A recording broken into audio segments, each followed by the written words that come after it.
Acredito que é somente isso. Irmãos, glória a Deus por cada um dos irmãos que está aqui, que veio, tá? Importante, graças a Deus a chuva parou. Antes do culto, você pôde chegar em segurança, em paz. Então nessa noite nós vamos aí dar continuidade à nossa série de lamentações. E hoje nós vamos iniciar o capítulo 2. Então você abre aí sua Bíblia em Lamentações, capítulo 2. Quem tem vindo aí às quartas-feiras, ou quem tem visto pelo YouTube, né? Tem visto mensagens assim um pouco, de fato, estamos lidando aqui, aprendendo sobre um Deus de fato manifestando o seu juízo, um Deus irado diante do seu povo. Então se você faltou aí, ou não tem visto, obrigado, Tiquinha. Importante que você veja. Quem encontrou? Como cobriu de nuvens na sua ira a filha de Sião, derrubou do céu à terra a glória de Israel, e não se lembrou do estrado de seus pés no dia da sua ira. Devorou o Senhor todas as moradas de Jacó, e não se apiedou. Derrubou no seu furor as fortalezas da filha de Judá. Abateu até a terra o seu reino e os seus príncipes. Cortou no furor da sua ira toda a força de Israel. Retirou a sua destra de diante do inimigo. Ardeu em Jacó como labareda de fogo, que tudo que consome é em redor. Entesou o seu arco como inimigo. Firmou a sua destra como adversário. Matou todo o que era formoso à sua vista. Derramou a sua indignação como fogo na tenda do filho de Sião. Tornou-se o Senhor como inimigo. Devorou Israel, ou engoliu Israel. Devorou a todos os seus palácios e destruiu as suas fortalezas. Multiplicou na filha de Judá a lamentação e a tristeza. Arrancou a sua morada com violência, como se fosse um jardim. Destruiu a sua congregação, e o Senhor em Sião pôs esquecimento às festas e o sábado. Na indignação da sua ira, rejeitou com desprezo o rei e o sacerdote. Rejeitou o Senhor o seu altar e abandonou o seu santuário. Entregou nas mãos do inimigo os muros dos seus palácios. Deram gritos na casa do Senhor como em dia de festa. Intentou o Senhor destruir o muro da filha de Sião. Estendeu o cordel e não retirou a sua mão destruidora. Fez gemer o antemuro, e o muro juntos se enfraqueceram. As suas portas afundaram-se na terra. Ele destruiu e quebrou os seus ferrolhos. O seu rei, os seus príncipes estão entre as nações onde já não há lei, e os seus profetas já não acham visão alguma do Senhor. Só até aí, irmãos. Só para a gente lembrar, Lamentações está para mostrar quem Deus é. É um livro fúnebre. É um livro que não está muito preocupado com o que a gente vai sentir. Não é um livro aceito por muitos. Lamentações, ele quer nos chocar, para que nós não esqueçamos quem Deus é. É aquilo que um Deus irado faz contra o seu povo, povo este que não se arrepende. E ele nos mostrou, no capítulo 1, o que acontece com o seu povo quando este esquece do seu Deus, a qual ele não traz consolo nem guarita. Podem procurar, mas lá ele não vai estar mais. E mostra para nós que quando nós entregamos ao pecado, pecado que nos promete tantas coisas, liberdade, prazer, mas ele mesmo nos toma tudo isso. E aí nós vimos no capítulo 1 que não teve nenhuma reviravolta. Nós vimos um sofrimento interno do povo. O povo que sofreu diante do silêncio de Deus, mas mais ainda, sofreu com o ataque da Babilônia, que destruiu toda a cidade. E com isso, nós vemos hoje, no capítulo 2, a nuvem da ira de Deus, ela paira sobre Jerusalém agora. Como hoje começou a armar essa chuva aí, né? O que começa a fazer? Primeira coisa, escurecer. As nuvens começam a preencher todo o céu. E você fala, vai chover. A nuvem da ira de Deus começou a pairar, de fato, sobre Israel. Israel começou a sentir esse sofrimento. O Senhor já não estava mais ouvindo as suas orações. Povo este que o próprio Deus os afligiu, como diz no versículo 5 do capítulo 1. E no versículo 9 diz por que eles foram julgados por Deus e sofreram o juízo de Deus. Porque eles se prostituíam e porque fizeram alianças políticas e religiosas totalmente contrárias aos mandamentos de Deus. Então, com isso, a nuvem de Deus agora paira. E o que mais nós vemos no capítulo 2 aqui são as expressões do autor pesadas aqui, como derrubou, como devorou, como abateu, como cortou no seu furor, como retirou, como ardeu como fogo, como se preparou com o seu arco, matou, derramou, tornou o Senhor como seu inimigo, destruiu, rejeitou, intentou. E tudo isso foi o Senhor que fez. Todas essas expressões do autor são expressões da ação de Deus contra o seu povo. Então nós vemos que Deus não é só um Deus que constrói ou reconstrói, mas é um Deus também que destrói. Destrói quando o seu povo não se volta para Ele. E o fato aqui é que o foco está na terrível provação de Jerusalém. O texto tem deixado bem claro a nós que esta foi causada pela mão de Deus, mostrando a nós como é terrível cair nas mãos de um Deus vivo, como diz Hebreus. Irmãos, e hoje nós estamos num tempo onde Felipe Neto, Priscila Alcântara, Anitta tem sido ouvida, ou melhor, tem doutrinado pessoas da igreja brasileira. Pessoas cristãs têm se permitido ser doutrinado. E o capítulo 2 de Lamentações é um texto considerável acerca disso. O texto que lemos vai de fato mostrar o atributo esquecido de Deus. Por quê? Porque muitas das vezes vivemos achando que Deus é um pai bobo, que vê os seus filhos fazendo o que quer e está tudo certo. Afinal, a gente fala assim, mas Deus entende. Sim ou não? Deus entende.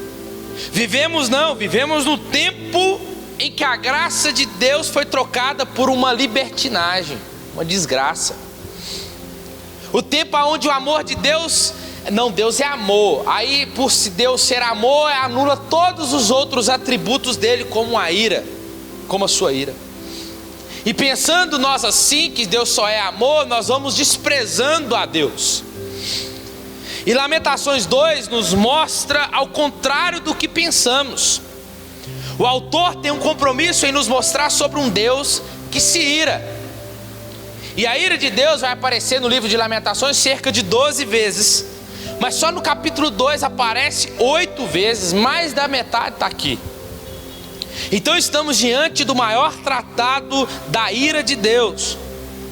Pois o propósito do autor é mostrar quem Deus é. Para que nós, como seu povo e igreja, venhamos parar de criar um Deus para nós. Um Deus do nosso jeito. Um Deus segundo os nossos caprichos. Um Deus segundo os nossos desejos. Um Deus como o gênio da lâmpada, que a gente pode ir lá, esfrega, né? E 3 desejos ele vai te realizar. Muitas das vezes nós tratamos Deus assim, mas o autor está aqui para nos mostrar quem é Deus de fato. Você está aqui? E outra coisa é que eles não estão sofrendo à toa, ou porque não fez nada. Não, eles estão sofrendo porque eles são culpados. Eles são culpados por não se arrepender. Eles são culpados por não dar ouvidos a Deus. Eles são culpados. E no capítulo 2 o autor está mostrando contra o que Deus está irado. E por que ele se ira ou estar contra o seu povo e as características da ira de Deus. O povo, ao ignorar a aliança e depender da presença, começa a depender da presença do templo, dos objetos sagrados, especialmente da Arca da Aliança, dos líderes. A maioria do povo havia substituído a fé pela superstição morta. Irmãos, se Israel tivesse ouvido os profetas e voltado para o Senhor, eles com certeza teriam sido poupados da humilhação e sofrimento, da destruição e da deportação para a Babilônia. Isso deixa uma ressalva para nós aqui.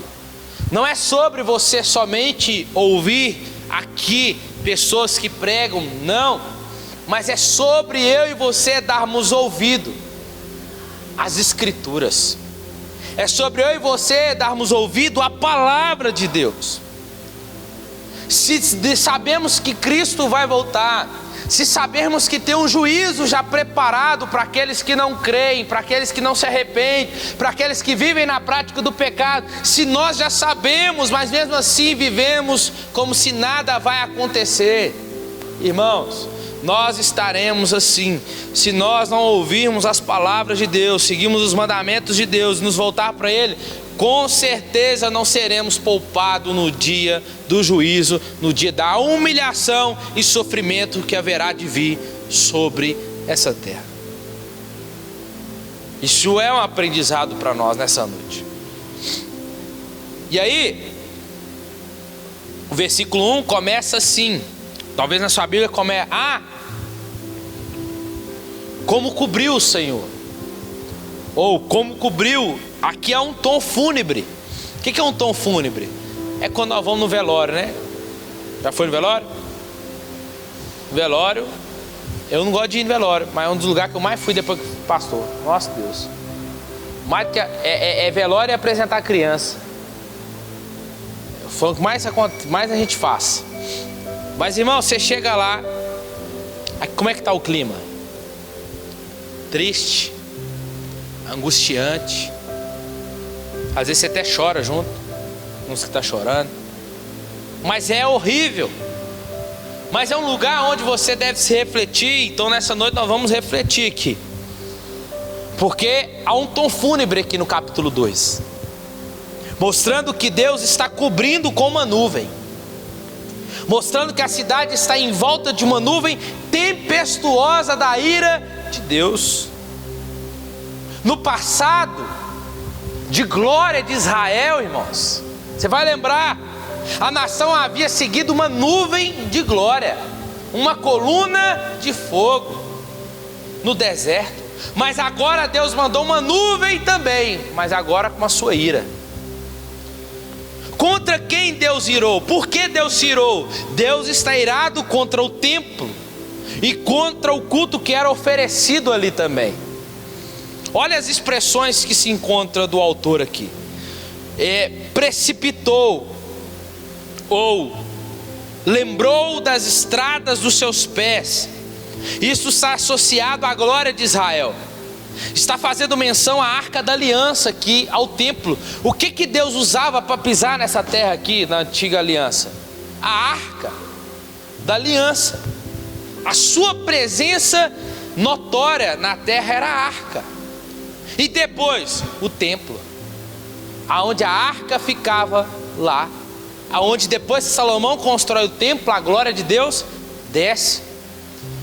Então, era o estrado dos seus pés, era a antiga glória de Israel, o lugar da habitação visível de Deus naquele tempo. E a ideia aqui, irmão, quando fala assim, e não se lembrou do estrado dos seus pés, Deus não se lembrou, irmãos.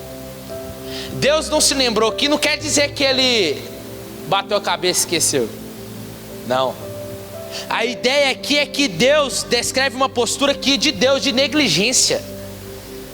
De propósito, Ele não quis lembrar. É como se Deus virou as costas mesmo de fato para Israel, irmão. Deus tirou a mão ali. E escuta, quando a gente fala assim, Deus vai te castigar, Deus vai te pesar a mão. Escuta, enquanto Deus estiver com a mão sobre as nossas vidas, seja grata a Ele. Mas quando Ele tira a mão, nós já estamos experimentando o ato do juízo dele. Quando ele fala lá em Romanos capítulo 1, o apóstolo Paulo fala assim, que Deus entregou os homens às suas próprias paixões e concupiscências. Ele está fazendo isso aqui, ó. Você quer ir? Então vai. Você quer viver dessa forma? Então vai. Você quer continuar pecando? Então vai. Deus entrega. Então aqui o que Deus está mostrando para nós, irmãos? Que Ele quer nem saber da antiga glória. Já passou. Ele está dizendo, Ele está sendo negligente de fato, que de propósito Ele não quer se lembrar. Irmãos, e uma das coisas mais lindas que a gente vê na Bíblia é Deus se lembrando de salvar o seu povo. E a Bíblia diz lá em Gênesis, depois no dilúvio, e Deus se lembrou de Noé. E as águas fecharam. E Deus lembrou de salvar o seu povo. Não é que Deus se esqueceu, mas o mais lindo é o que? A sua promessa de salvação. Mas até a sua promessa de salvação aqui diante do seu povo, Ele foi negligente. Olha o versículo 6. Arrancou a sua morada com violência, como se fosse um jardim. Destruiu a sua congregação. O Senhor em Sião pôs esquecimento às festas do sábado. Está falando do culto aqui, ó. Na indignação da sua ira, rejeitou com desprezo o rei e o sacerdote. Olha o versículo 7. Rejeitou o Senhor o seu altar, abandonou o seu santuário e entregou nas mãos do inimigo os muros dos seus palácios. E estes deram gritos na casa do Senhor como um dia de festa. Irmãos, o Senhor demoliu com violência o seu tabernáculo. Ele destruiu o lugar da sua congregação. O Senhor pôs em esquecimento as festas que Israel tinha que celebrar. O Senhor rejeitou, irmãos. O Senhor não quer saber mais. Sabe o que Deus está dizendo para Israel? Eu cansei do culto de vocês. Eu rejeito os seus cultos. Deus está cansado do culto que acontecia naquele lugar. Aí o que Deus fez? Deus detestou. O Senhor desprezou. O Senhor odiou tudo aquilo que foi feito no templo. Mas por que Deus fez isso? Sendo que anualmente esse povo que peregrina até Jerusalém cantava, ofereciam sacrifícios. Por que Deus se ira com um povo que liturgicamente está ofertando tudo aquilo que estava prescrito? Por que Deus se volta contra um povo que está cultuando da forma que Ele deixou prescrito? Irmãos, o problema aqui não eram os atos externos do culto que eles faziam. O grande problema deles aqui eram os seus corações. Este povo me honra com os lábios, mas o coração está longe de mim.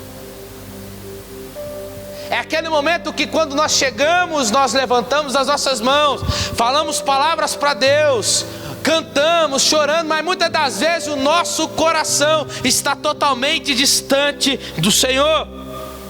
Aquele que cultuava, mas o coração estava distante de Deus. Era um culto que era manchado pelo pecado. Era um culto que quando chegava o domingo fazia tudo bonitinho no templo, mas durante a semana, de segunda a sábado, era como não tivesse cultuado a Deus na segunda ou no domingo. Por quê? Porque o povo se prostituiu. O povo começou a idolatrar. Engano. Cultuava de forma bela, maravilhosa, e todo ritual bonito no domingo, trazendo para o nosso dia, né? Mas durante a semana não importava. Aí sabe o que Deus faz? Deus levanta o profeta Jeremias lá no capítulo 7. Vamos ler? Capítulo 7 a partir do versículo 9. Olha o que Deus vai falar, irmãos. Jeremias vai para a porta do templo falar sobre isso aqui. Deus chamando a atenção do povo, e o povo não dando ouvido. Vocês pensam que podem roubar, versículo 9, e matar, cometer adultério, jurar falsamente, queimar incenso a Baal e seguir outros deuses que vocês não conheceram? E depois vocês vão vir permanecer perante mim neste templo que leva o meu nome e dizer: estamos seguros. Seguros para continuar com todas essas práticas repugnantes? Esse templo que leva o meu nome tornou-se para vocês um covil de ladrões? Cuidado, porque eu mesmo estou vendo isso, declara o Senhor. Irmãos, Deus está vendo nós, irmãos.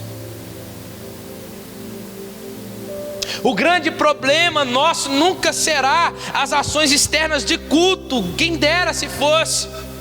Porque liturgicamente talvez você está fazendo tudo bem. O problema é internamente que estamos mal perante Deus.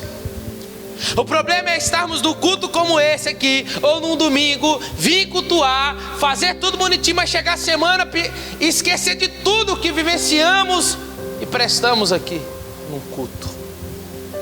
E Deus está dizendo: vocês acham que vão chegar aqui e vai vir sentar na janela?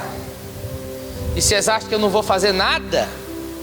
Eu só estou avisando. Então, irmãos, é Deus dizendo assim: não adianta ter palavras bonitas, palavras de aleluia, de glória a Deus no culto, se durante a semana estamos emaranhados de pecado. Aí Deus vai dizer: eu não recebo o culto de vocês assim. Irmãos, Isaías 1 fala sobre que as mãos do seu povo estão cheias de sangue. O que é isso? Que as mãos deles são cheias de pecado. E aí sabe o que vira? Vira religiosidade. Isso acaba virando uma farsa diante de Deus. E aí esse tipo de culto, Deus nem diz assim: não, eu não gosto. Não, Deus está dizendo assim. Deus está dizendo assim: eu detesto, eu odeio, eu rejeito o culto de vocês.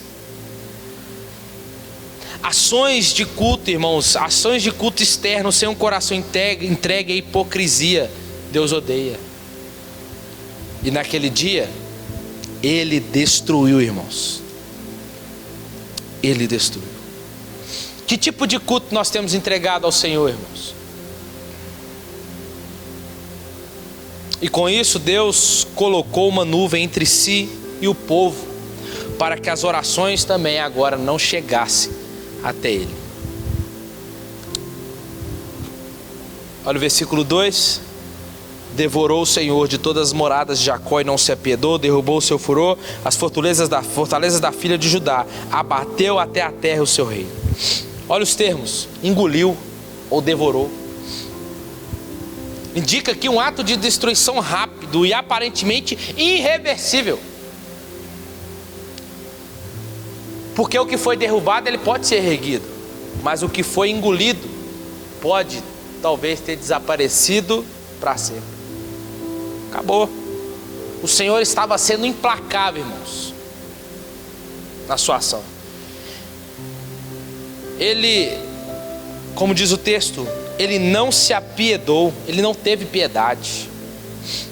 Talvez o Senhor demonstraria, talvez eles achassem assim que o Senhor talvez demonstraria uma atitude diferente, como paciência a despeito da má conduta do povo, porque eles agora haviam exaurido a sua clemência, achando que Deus ia diminuir, aliviar. Não, Deus apertou mais ainda, irmãos. E assim Ele agiu sem misericórdia, não os poupando.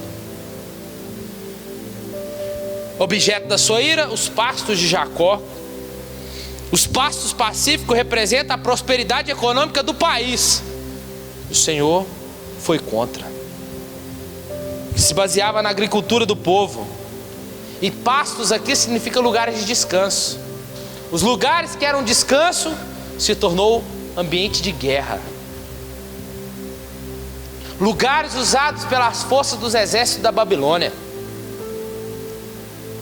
Essa ira de Deus, irmãos, sabe o que demonstra? Demonstra o desprezo de Deus diante do povo que não consegue subsistir. O Senhor nesse verso, Ele de fato devastou Jerusalém. Economicamente, militarmente, o Senhor rompeu completamente o seu relacionamento especial para com seu povo. As advertências que Deus fez por meio dos seus profetas não foram em vãos, não foram ameaças vazias. Deus não ficou falando tipo, eu vou te bater, e não batia. Deus falou que ia bater, bateu. Deus falou que ia atrás, e foi atrás. Mais uma vez eu digo, irmãos, precisamos dar ouvido às palavras do Senhor, porque naquele dia nós seremos indesculpáveis. Naquele dia não vai haver ninguém que vai poder dizer assim, eu nunca ouvi, eu não me lembro, será que falou mesmo? Ah, eu me esqueci. Você ouviu. Você esqueceu porque você não quis dar ouvido, porque a gente não quis praticar. Deus não terá ninguém por inocente, irmãos, naquele dia. As advertências de Deus, por meio das mensagens pregadas, por meio das escrituras, por meio das pregações do livro de Lamentações que estamos ouvindo aqui quarta após quarta, não são ameaças vazias, irmãos. Existe uma ira vindoura contra aqueles que vivem na prática do pecado, contra aqueles que não se arrependerem. Versículo 3: cortou no furor da sua ira toda a força de Israel, retirou a sua destra de diante do inimigo, ardeu em Jacó como labareda de fogo, que a tudo consome em redor, no calor da sua ira. Alguns textos vai dizer o chifre, cortou aqui o chifre, representava a essência da força. No calor da sua ira, toda a força de Israel aqui, essa força, em algumas bíblias está dizendo sobre o chifre, representava a essência da força de um animal selvagem, e essa imagem era transferida para as pessoas e comunidades como símbolo de poder e orgulho. Toda a força aqui, irmãos, tem a ver com tudo que Judá confiava: reis, líderes, sua cidade murada, seu templo, a sua religião, até o Deus. Eles se esqueceram, por eles confiar tanto nos objetos da ira de Deus, como o templo, a arca, como os muros por segurança. Eles esqueceram da destra de Deus, confiando nas alianças políticas e religiosas das outras nações, e esse poder havia se retirado. Agora, em vez de Deus usar essa força para ajudá-los, Deus usa essa força agora para discipliná-los. Meu irmão, a mesma força que nós usamos para pecar, Deus vai usar da mesma forma para nos punir.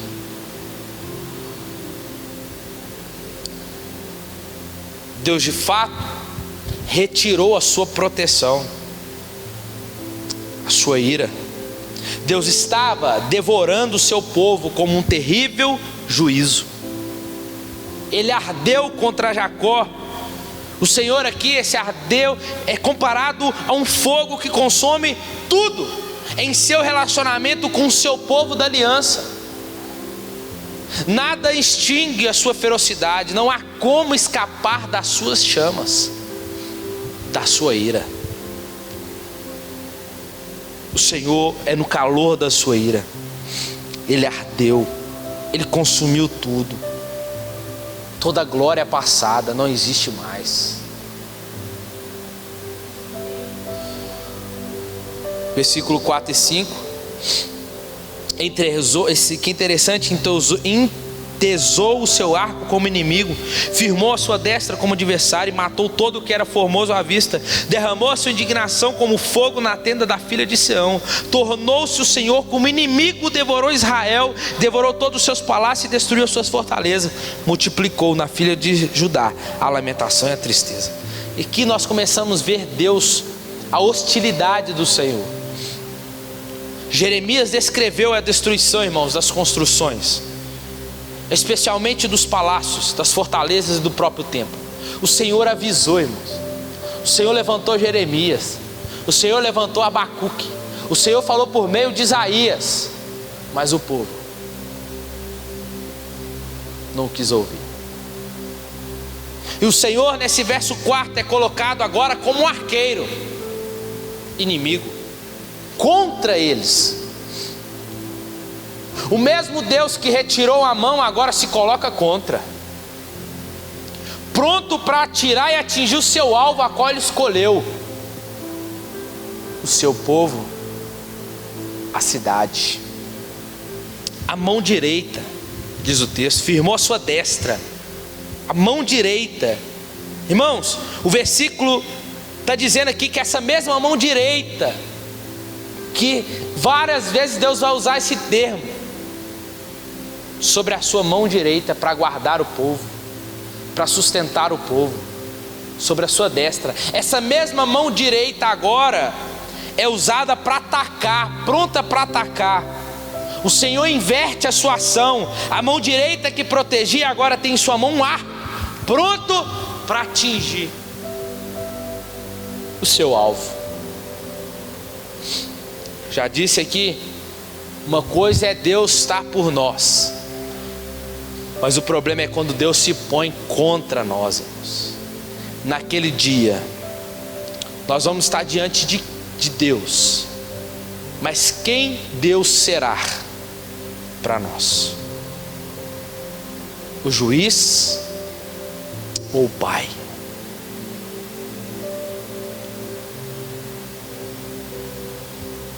Versículo 5: torna-se o Senhor como inimigo. Deus agora é o inimigo.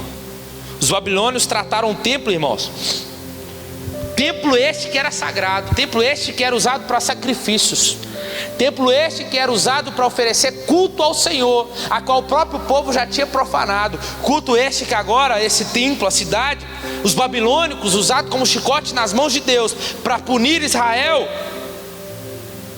Babilônia faz do templo como se fosse uma horta, como diz o texto.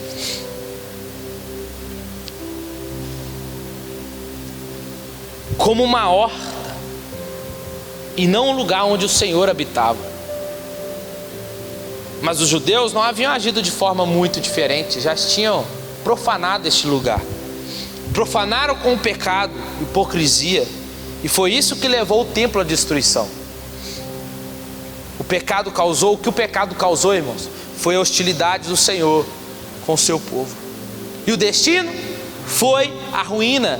O que Deus ainda faz? Deus aumentou a aflição e as lamentações, diz o versículo 5. Multiplicou na filha de Judá a lamentação e a tristeza. Se estava difícil, se a angústia estava ruim para vocês, vai piorar. Vou apertar mais um pouquinho. Se vocês estão orando para aliviar um pouco, não vai ter alívio nem um pouco, como a gente falou semana passada. Um pouco nem que seja para aliviar, para poder respirar. Não. Ele só aumentou a aflição e a lamentação. Versículo 8, que a gente já falou do 6 e o 7. Intentou o Senhor destruir o muro da filha de Sião. Estendeu o cordel e não retirou da sua mão destruidora. Fez gemer o antemuro e o muro juntos se enfraqueceram. A destruição agora de Jerusalém, o povo. Nós temos a decisão de Deus de destruir agora. Depois a ação tomada por Ele. O resultado do que Ele fez. A destruição que o Senhor causou em Jerusalém. Foi quando a paciência de Deus se esgotou. O que tomou o seu lugar foi planejado e estruturado por o próprio Senhor. Deus cansou, irmãos. Esse é um termo de antropofomismo que a gente fala, ou antropopatismo, que é um termo que a gente usa para atribuir sentimentos humanos a Deus. Deus está triste, Deus se arrependeu, mas a ideia aqui é que Deus, a sua paciência esgotou, o cálice da sua ira se encheu, e por isso Ele planejou e estruturou todo o plano. O muro da filha de Sião, diz aí, Ele estendeu o cordel, Ele destruiu. Muro este que dava segurança para eles. Muro este que, quando as nações olhavam de lá, viam o tamanho da cidade. Uma cidade que não poderia guardar. Mas eles esqueceram que por trás das portas e por trás dos muros, quem guardava a cidade, o templo, era o próprio Deus. E agora o próprio Deus está contra eles, irmãos. Deus esticou o cordel e a sua intenção não era construir, mas agora demolir. Por meio de um ato deliberado de poder, durante o qual não demonstrou qualquer hesitação. Deus só fez, Deus quis e Ele fez. E Ele não impediu a sua mão de se lamentarem. O que é isso? Fez gemer. A ideia aqui, irmãos, é que é de uma pessoa enlutada, sentando no chão, tomada pela tristeza. O que a gente fez? E agora? Se o próprio Salvador que poderia nos resgatar está contra nós, se aquele que poderia nos consolar agora está contra nós, ele é o nosso inimigo. Por isso que a Bíblia diz que quem é amigo do mundo se constitui inimigo de Deus. Irmãos, é tempo de nós abrirmos nossos olhos como povo, porque nós estamos falando de um povo de Deus. Se a igreja não se voltar como povo, se a igreja não se voltar para Deus como Ele deseja, a dar ouvido às suas palavras, se arrepender todos os dias dos seus pecados, Deus, irmãos, naquele grande dia nós vamos ter uma surpresinha.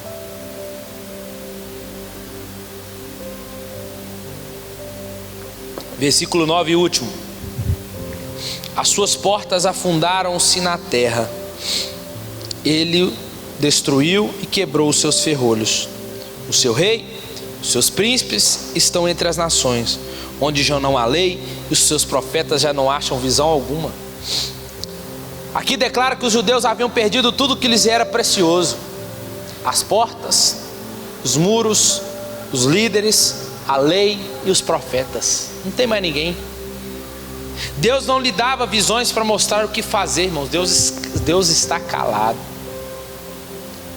Calado, mas está fazendo. E o que Ele está fazendo é contra o seu povo. A cidade que tinha suas fortalezas, os portões que forneciam resistência a qualquer força que tentasse invadir, agora ela está no chão. Porque eles esqueceram de Deus, irmãos. Poderia ter o templo, poderia ter a maior cidade, os maiores muros, mas se esqueceu do Senhor. Essa cidade acabou, essa cidade já não vale nada. É Deus mostrando para eles: aquilo que vocês tinham segurança, aquilo que vocês confiavam que era um lugar de culto, aquilo que vocês colocavam a sua fé, os seus objetos, que não era eu, olha o que eu faço agora com eles. Porque esqueceu do Senhor. Irmãos, muitas das vezes nós, irmãos, colocamos a nossa confiança no nosso salário, no nosso trabalho, no nosso emprego, em pessoas, até mesmo em nós mesmos, irmãos. E esquecemos que quem é o centro disso tudo, da nossa família, do nosso emprego, do nosso trabalho, do nosso salário, dos nossos estudos, é o Senhor. E se o Senhor se retirar, irmãos, nós não temos nada, não vai sobrar nada. vai tudo à ruína. Não queira nós, irmãos, querer ver isso. Assim aconteceu. As travas que mantinham a segurança, enquanto o Senhor garantia a sua eficácia. Mas aqui, Ele mesmo agiu para anulá-las. Elas estão despedaçadas. O profeta não tem mais visão, porque o próprio Senhor não mostra e nem fala, mas tinham profetas que tentavam falar em nome do Senhor, mas era mentira. Profetas assim como hoje, pregadores assim como hoje, que tentam encontrar palavras de alívio, de palavras que vão trazer coisas boas para nós, sendo que o Senhor não está falando, sendo que não é o Senhor que está falando, mas está cheio de pregadores, pastores, profetas dizendo, é Deus que está dizendo, é o Senhor, é assim diz o Senhor. Mas muitas das vezes o Senhor já se retirou e o Senhor não fala mais. Mas estão falando porque querem falar aquilo que o povo quer ouvir. E o que o povo está querendo ouvir aqui, irmãos? Palavras de alívio, palavras de conforto, palavras que Deus está com eles, palavras que Deus vai tirar eles de lá. Mas o que a gente está vendo aqui é que Deus não está falando nada. É o contrário, Deus só está apertando o eixo. Que nós venhamos tomar cuidado, porque se a gente procura, irmãos, a gente acha.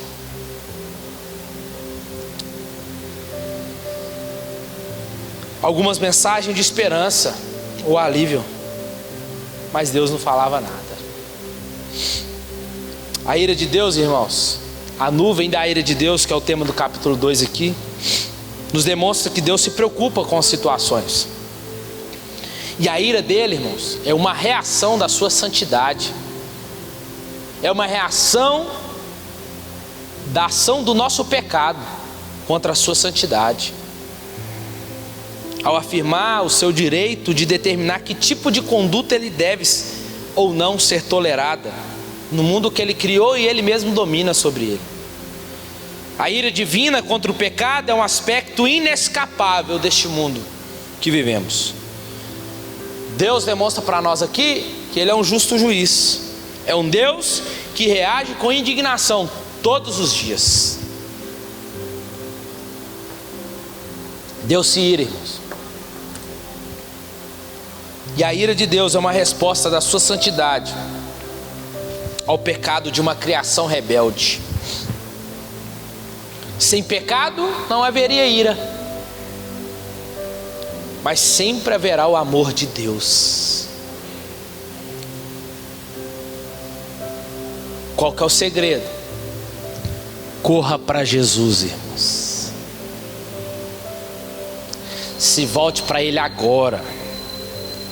Que nós venhamos nos arrepender agora. Abandonar os nossos pecados agora. Porque o Senhor não é passivo quando o seu povo vai contra os decretos da sua aliança. Amém? Fica de pé no seu lugar.